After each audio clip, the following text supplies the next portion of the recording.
This could be the most important episode of the series so far. It's transfer deadline day at the end of January, and we have a top of the table clash against Liverpool. Should be a good one. Hello everyone, welcome to part 20 of a Selhurst Success Story and January transfer deadline day. We also have a top of the table clash against Liverpool coming up. The most important talking point with regards to transfers is that Benjamin Sesko, our best striker, our star striker, has had his release clause met by Arsenal and Bayern Munich. When he signed a contract with us, his agent said that it had to have a release clause of £43 million in it. We put the release clause in and two clubs have now met it. He hasn't made his decision yet, whether or not he's leaving or who he's going to sign for, but he did say that he was interested in talking to Arsenal when Bayern Munich put a lower offer in for him earlier on in the season. So it's highly likely that Sesko heads out of the exit door. We've got an offer in for Scott McTominay from Man United for £22 million. We lost a couple of midfielders in this window, so we need to try and add another midfielder to the mix. But we do need to look at strengthening, because the last couple of games, if you look at our squad at the minute, we've got Rino Sokolice, Akinwale and Rodney all on the bench. Renan, Kaiki and Aspria have all been on international duty. So we do need to add to the squad. We've played 2 games since the last episode. We beat Chelsea 3-1 and Wolves 2-0. So that leaves the league looking like this. Liverpool top on 49 points, having played one more game than us. We are second with 47. But we have a game in hand over Liverpool and 2 games in hand over the 2 teams behind us. So if we can beat Liverpool in this episode, we will move a point clear at the top with a game in hand. And then I might start to consider us title contenders. But then and only then. Right, so McTominay's offer has been accepted. He's incredibly interested in negotiating terms. Let's have a look, see what we can do here. He will want to play as a ball-winning midfielder. That's perfect. He wants to be an important player.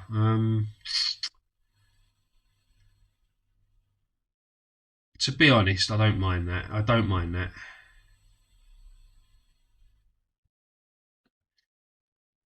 I want to try and drop his wages down a bit, though. Remove that. Gonna remove that. 92,000 a week he wants. He ain't getting that. He can have 80,000 a week, and that is. I can see this falling through. I'll go 82. He's accepted. So we'll finalise that. And it looks like we could be signing Scott McTominay, although there is interest elsewhere. So we may get any more. We may get another offer coming for him. Edmund Tapsoba, I've been looking at him. He's scouted as an A minus.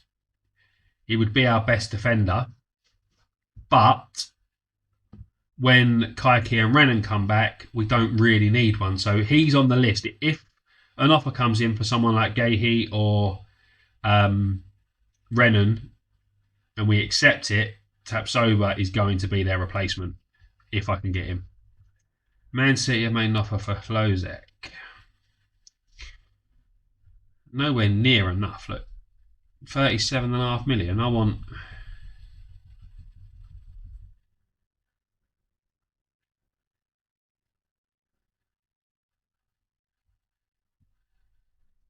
That. Reject. I don't want to sell Flozek anyway, no matter what. Just noticed actually that he has a release clause of £60 million. Can we offer him a new contract? No. Because there's interest in him, we won't discuss. Exactly the same with Sesko. What we got showing up in the scouting centre. Uh,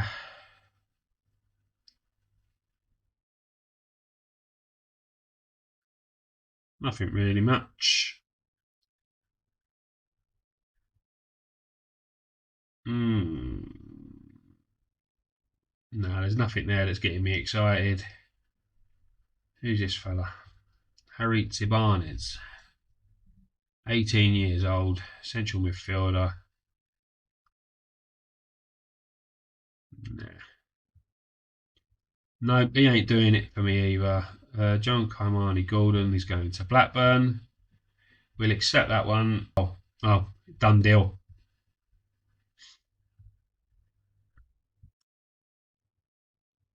Well, we'll complete the signing of McTominay.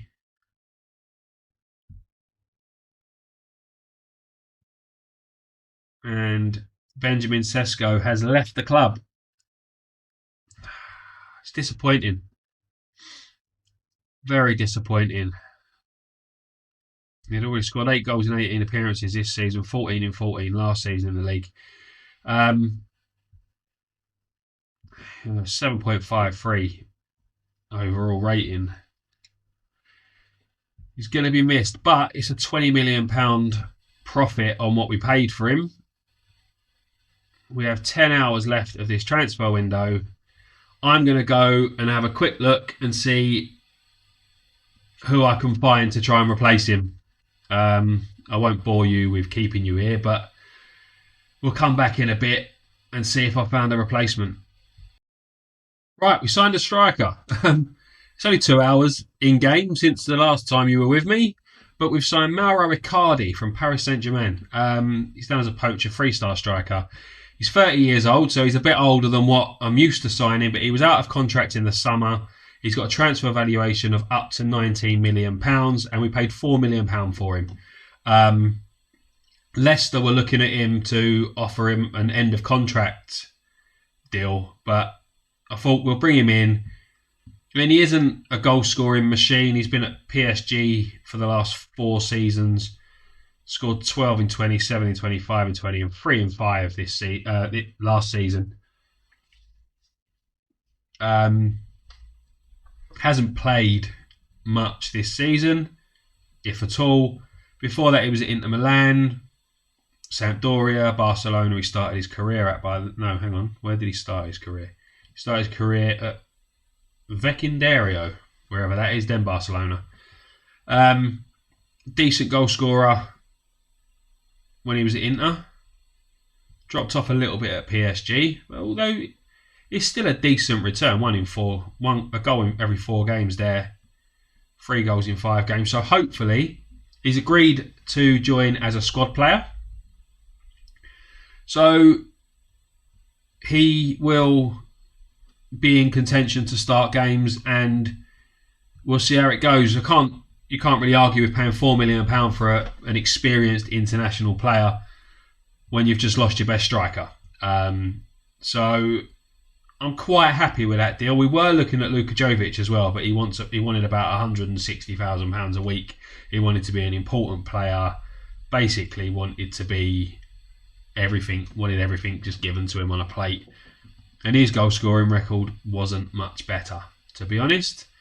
I'm still looking at trying to bring in a couple more. I mean, squad depth wise, it's not the worst. We could probably muster through to the end of the season with what we've got. But if something comes available in the next 7 hours, then we'll give it a go. We'll see what we can do. But I'll play for the next couple of hours and then come back and let you know if anything happens. Right, there's 3 hours left of the transfer window, but there's a game of football that's going to get in the way now.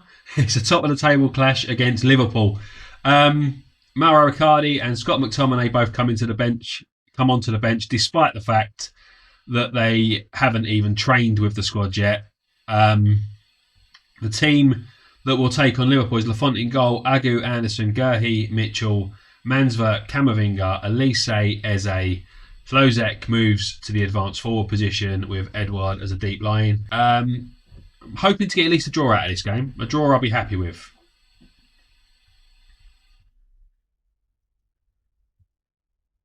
If we lose, we've still got a game in hand, so we can still close the gap. If we win, we go top. But I just want a decent performance, really, more than anything else. Liverpool are the favourites to win. They should win against us, really, but we've been a brilliant team this season. Although I want to see how we cope without our best striker. It's Lozek to Elise, and Elise hits the post. Eze puts it back across, but it's knocked out for a corner. We've hit the post early on in this game. Elise. Camavinga to try and keep the attack alive. Mansverk. Anderson. Mansverk, can he turn his man? No, he passes it back. And that's the end of the highlight.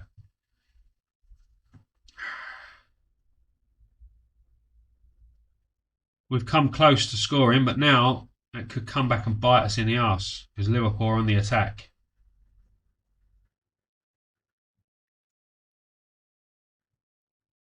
Mansverk has just given away possession there to Jones, but that's a good save from Lafont. Mansverk there just weren't doing anything. He was down as the ball. He's supposed to be the ball winner. There was no winning the ball involved there at all, was it? Though we have got McTominay to come in at that position. I was going to start him here, but I thought he only signed for the club about 26 minutes ago. Liverpool have hit the bar and it's cleared pretty much off the line before another attacker could get to it. It's a very nervy game, this one. Neither side have really been anything special. Only one shot on target, 2 shots on target now between the two. And as we approach half time, it's goalless. It is goalless. Like I said, I'll take a draw, but it's quite a nervy situation at the minute. I'm not going to make any changes straight away. I am going to bring McTominay on quite early in this second half, the way it's going. Now, Elise with a corner is cleared. Is any one of our players going to chase it, or are we just going to let them have possession? We're just going to let them have possession, are we? Cool.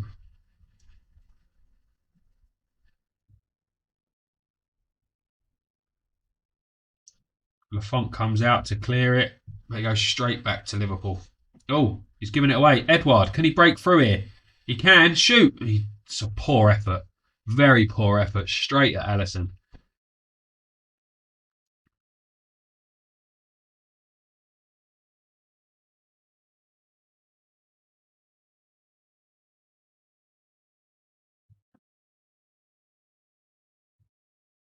Anderson tries a long ball over the top and finds Eze. Cuts inside to Edouard. Mitchell, Camavinga. Over the top. Eze. Oh, just couldn't get to it. The keeper came and claimed it. Eze couldn't get to it.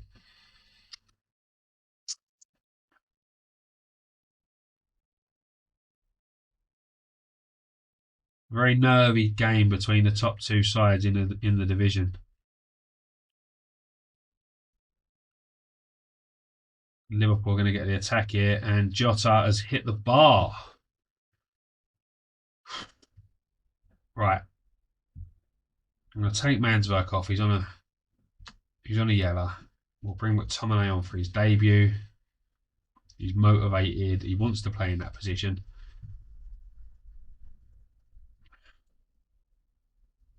We've not really done much going forward. We are missing Sesko.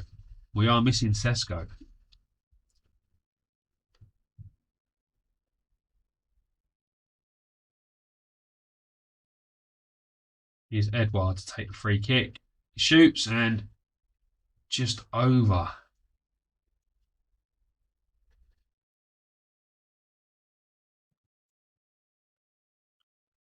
Right. Just over 20 minutes left in this game. Let's see what happens in this highlight. Lafont over the top. Eze Finds Klozek. Klozek is one-on-one with a goalkeeper. Can he score? He does! Adam Klozek. What a finish. I was saying we were missing Benjamin Sesko, and that's the run that Sesko's been making. That over-the-top ball. And Klozek makes it. Eze, look. Klozek off the shoulder of the last man. Fantastic finish. And as it stands, we're moving to the top of the table, although there's still 20-odd minutes left in this game, and we're playing Liverpool. So let's not get too excited just yet.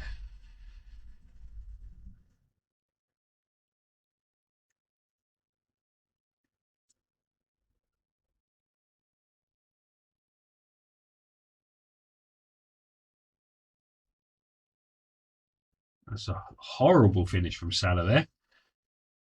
I was a bit worried when he picked the ball up, but we'll take that. Let's give Icardi his debut. We'll take Edouard off.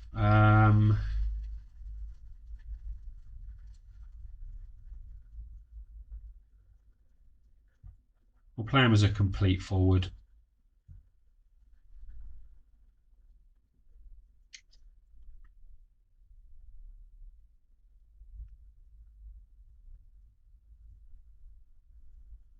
Camavinga, one possession and then gives it away. Tackle? Anyone? Luckily, the finish was poor.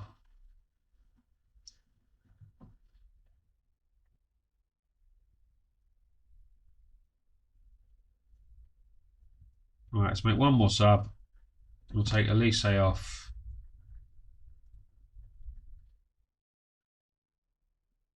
For the youngster Sokolice. Only because he's on a yellow card and he was knackered by the looks of it. Lafont with a goal kick. All right, Virgil's missed it, and that is a sending off for Virgil. 100%. 100% sending off for Virgil van Dijk. The ball over the top, like the goal kick over the top, I thought Klozek was clear there. Eze with a free kick.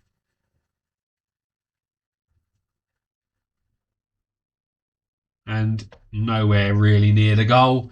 But that should wind the clock down. Klozek was going to be one-on-one with a keeper there. Virgil van Dijk brings him down. Second bookable offence. And he's gone. And that is the game now, ref, innit? Come on. We're already over the 5 minutes. But the ball falls into Alban Lafont's hands. And we have held out for a 1-0 victory over Liverpool. We were second best for most of the game. We were behind on possession, XG, shots on target and everything.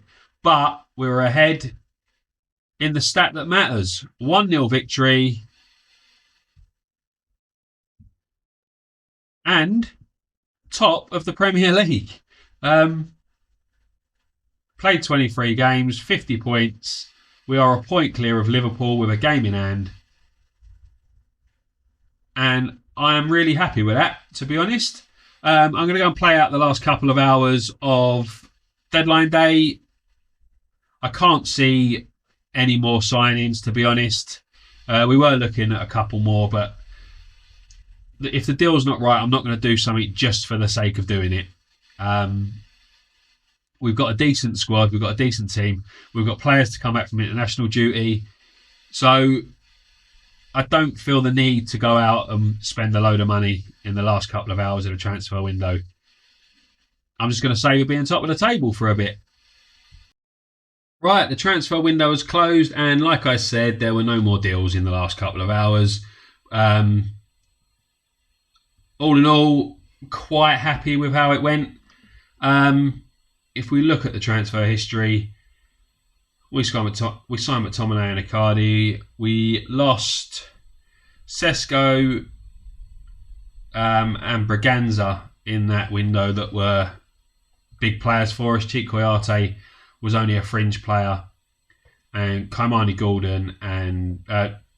Gordon and Jack Wells-Morrison were under 23 players. They weren't in my plans anyway. So all in all, we lost Braganza and Sesko. We've signed McTominay and Icardi. So we spent 26 million. We got 78 back. So we've made a 50-odd million pound profit in January. And hopefully McTominay and Icardi will do the same job that Braganza and Sesko did. Braganza so far has made 2 appearances for Inter Milan at a 6.5, so he doesn't seem to be playing very well. They're both substitute appearances as well. And Sesko made his debut for Arsenal. He got 1 goal, 2 assists at an 8.9. So he's going to be a fantastic signing for them by the looks of it. It was a 3-0 win over Fulham that he made his debut. He opened the scoring, then set up the other 2.